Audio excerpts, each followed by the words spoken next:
If you're not learning AI right now, by this same time next year, you are going to lose your job. You think I'm joking? Let me read you the headlines.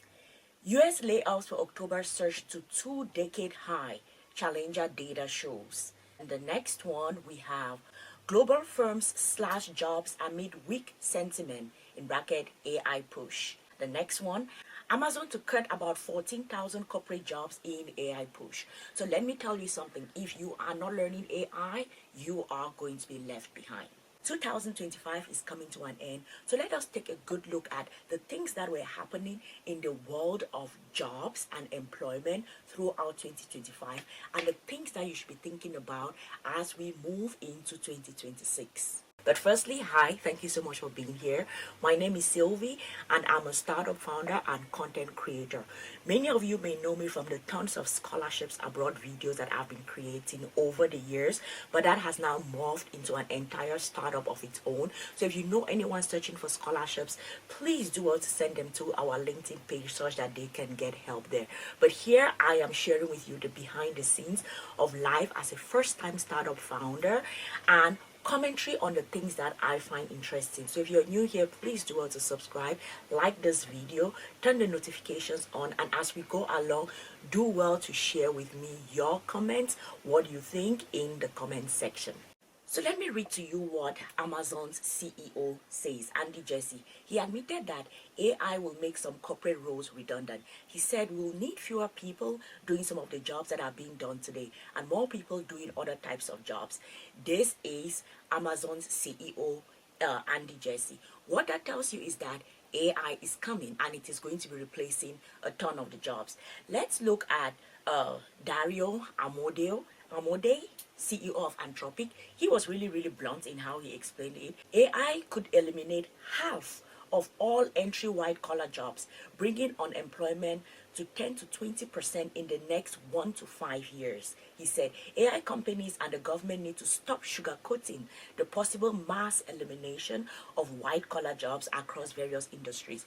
When I was reading this, the only thing I was thinking about is, number one, start assessing what is the current job that you're doing. Is it a white collar job? Is it a job that can be replaced? How easily can it be replaced? How repetitive are your tasks? You should start thinking about that and knowing that if you fall anywhere within this category, the chance that you are going to lose your job is very high. Now let us go over to Fiverr CEO Mika Kaufman, and the comments went viral and he said AI is coming for your jobs. Heck, it's coming for my job too. This is a wake-up call. It does not matter if you are a programmer, designer, product manager, data scientist, lawyer, customer support rep, salesperson, or finance person. AI is coming for you. He put it this the part that I like in this is he says AI is coming for my job too, which means that no one is safe in this extremely AI driven world. The chance that anyone is safe from all of this is extremely low. So these are what all of the CEOs are saying. This is the CEO of Fiverr, CEO of Anthropic, CEO of Amazon, all talking about how AI is coming for everybody's job. It doesn't even matter. But it is not all doom and gloom, because I took a chance. After reading all of this, I was like, oh my goodness, this feels very sad. And what is going to happen in the next 1-2 years? I've been doing a lot of learning, like deep learning, AI and everything. So I was trying to figure out, so what is the future of jobs going to look like? So I took my time and I went through the future of jobs report for 2025 that is done by the World Economic Forum, because I was trying to figure out, if this is the case and AI is coming for everybody, what are some jobs that are being lost? Like, what are the jobs that we should not even be worried about? Like, those jobs are going to go away. And also, moving into 2026, what are the things that we should be looking at? Like, what jobs are in sale, and also what skills are we going to need in order to be able to do those jobs, right? So I went through and I'm going to share with you all like the information about the top fastest growing jobs. You have big data specialists, that is like the highest, fintech engineers, AI and machine learning specialists, software and application developers, security management specialists, data warehouse specialists, autonomous and electric vehicle specialists, UI and UX designers, light truck and delivery service drivers, Internet of Things specialists, data analyst scientists, environmental engineers, information security analysts, DevOps engineers, renewable energy engineers. When I looked through this list, the only thing that I was seeing was engineers, engineers, engineers. And I was like, oh my goodness, what is going to happen to social sciences students? Like, if you are studying something in the social sciences which is not linked to engineering, are we heading towards a world where everything is going to be done by engineers and social scientists are not going to be needed at all? The reason why I'm worried about this is because just like the CEO of Fiverr was saying, like, heck, it's coming from my job too, because I'm a social scientist. I did my bachelor's, master's, PhD in the social sciences. So I'm thinking, what is going to happen to me? Am I also going to lose my job? Or how threatened is my job? And also the entire field of social sciences. Like, are we going to need social sciences at all in the future, given that when you look at the future of work report by the World Economic Forum, everything is talking about just that chance of engineers, engineers, engineers. So now let us look through the jobs that are declining. This is like the top fastest declining jobs. Okay, so we have postal service clerks, that is the highest. Bank tellers and related clerks, I actually know people who work in banks. Data entry clerks, cashiers and ticket clerks, administrative assistants and executive secretaries, printing and related trade workers, accounting, bookkeeping and payroll clerks, material recording and stock keeping clerks, transportation attendants and conductors, door-to-door sales workers, news and street vendors, related workers, graphic designers, claim adjusters, examiners and investigators, legal officials, legal secretaries, and telemarketers. One of the things that you find from all of this is that these are actually very repetitive jobs. You're doing like the same thing the next day, the same thing the next day. So anything that is like repetitive, the chance that AI is going to replace this is very high. So when you think about like the skills that we are going to need moving into 2026, you see that everywhere AI is related. And in one of the comments, I actually read a CEO saying that it is not like people are going to lose their jobs, as people are going to lose their jobs. That is true. But also it is that sense of how do you as a person, as an employee, as a person providing services to different companies, how are you integrating AI and how quick are you learning? So I was like, okay, so what are the skills that we need in order to move into this new era? Because honestly, I think a revolution is happening. Y'all know how we had like the dot-com era where everything changed and everything moved from you did not have to go like growing up I went to CD growing up I went to a lot of I growing up I loved growing up I loved watching movies, so I went to a ton of like CD and DVD stores. Like those people knew me by name and I went and rented CDs from there. But with the coming of Netflix and everything going online, I never went to those places at all, and those businesses eventually crashed because no one needed them, right? And that was the case for so many things.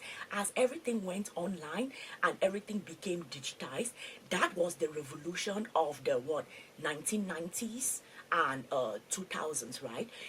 Now we are actually in the middle of another revolution, and this is the AI revolution.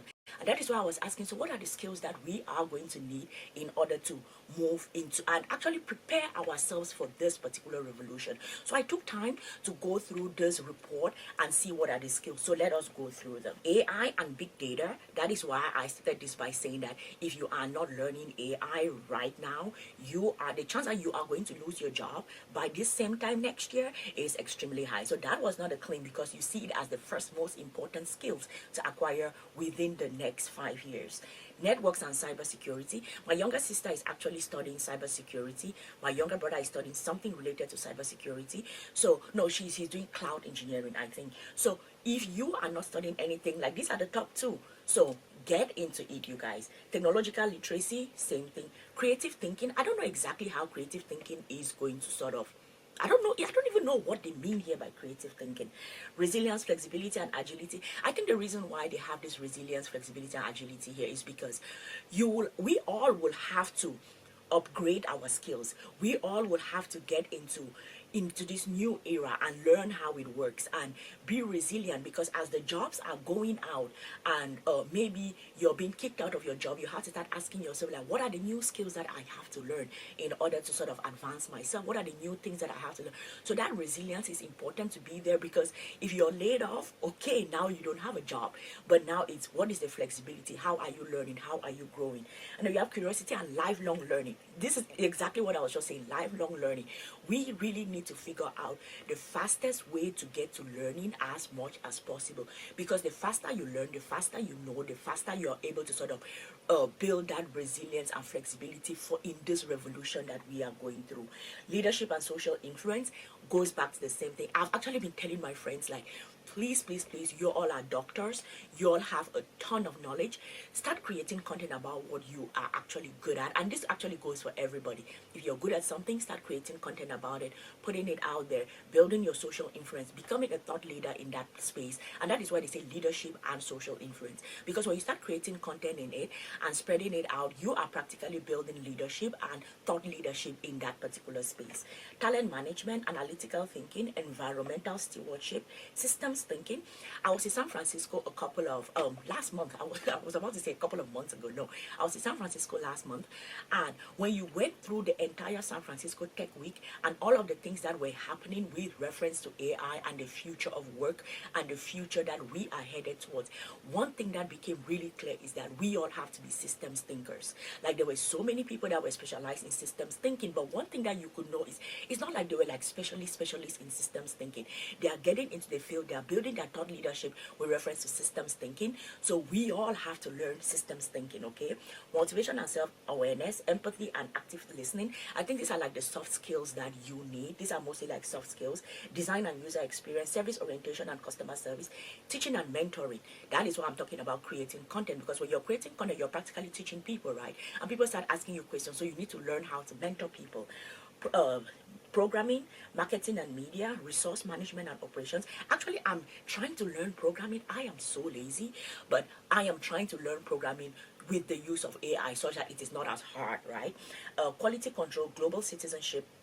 Global citizenship, what does that even mean? I thought they would have said global mindset, because right now the way the world is moving, you have like big companies like Nvidia and whatever, they all need this huge ton of data centers, right? And these data centers are, a ton of them are in different countries, although they are trying to build them in like the countries. I don't know what they mean here by global citizenship. If you all know, let me know in the comment section. Multilingualism. This is interesting. I am actually getting back to learning my French, because I grew up in an English and French speaking country, but for some weird reason I dropped French. I studied French in school, like that is how kind of advanced my French was, but I stopped learning. But I started learning French again, and I think it's easier going back to learning French. But also at the same time, although I know that it's important to learn these languages, I remember watching Mark Zuckerberg in his video where Meta has these glasses where if someone is talking to you in a different language, immediately you hear it. The glasses are actually translating what that person is saying, and you're hearing it in your own native language. And if you respond to the person, but also it's like, I think we both have to have the Meta glasses for this to work. So it's like, how many people are going to get to the point of having Meta glasses and everything? But regardless, it is still that sense of, I think the space of multilingualism and learning tons of languages is changing very, very rapidly. And I think technology is also going to advance that change. I don't know if everybody will have to learn all the several languages, but I think that is where we are headed. All right, we have sensory processing abilities, dependability and attention to detail, reading, writing, and mathematics. Mathematics, you guys. As someone who did not like mathematics at all in school, when I was going through it, I was like, oh my goodness. Oh my goodness. But it's okay. I think you really do not need it, because I was going through a ton of deep learning classes, and you saw a ton of things that you were able to do because of deep learning, and you found that, yes, the way the computer works needs mathematics, but it has already been pre-trained to the point where you can actually go through it without needing like the extremely complex mathematics. And then manual dexterity, endurance, and precision. So these are the skills on the rise from 2025 right through till 2030. You guys, if I tell you all that I am not scared, I am lying, because I have no idea how broad. This is a CEO saying that AI is coming for his job. So just imagine us just trying to get by. And that is why I decided to have a Substack newsletter. If you're someone that is trying to learn AI, you've not gotten into it, you're not sure how this is going, subscribe to my Substack newsletter. And what I am doing is that each week I make sure I send you like bite-sized pieces of things that you can learn with reference to AI. Because the thing, like for me, right, I struggled a lot. I've been trying to get into learning AI since April this year, but just getting to the point of where do I start? And then things are moving so fast that I'm like, where do I start? So after going through a ton of processes, talking to a ton of people, I came up with a curriculum that is like easier for me to understand, and a way that I can teach it that is easier for people to understand. And also, when I remember talking to a friend, and I was like, okay, there is Google Nano Banana, and I'm like, okay, what am I supposed to do with this? So the idea is, how do you take this AI and use it in your daily life? So that is what I am trying to focus on. Yes, the AI is there, but how does that apply for us? For example, if you're a student and you have to go through let's say 100 PDFs in order to read it, my question is, how can we take this? If you have to go through this 100 PDFs, let's say in 100 hours, right? How can you take that and compress it down to 2 hours for you to be able to go through that? Like, how can AI make our work as easy as possible in daily lives? When you wake up, what can AI do for you? So I'm trying to make it in a way where the AI is as relevant to our daily experiences as much as possible. So if you're interested in that, sign up for the Substack newsletter. The link is going to be in the description box, and y'all let me know, what do you think about these jobs of the future? Are you ready? Are you not ready? Let us have a conversation in the comment section. I am going to see you all in the next one.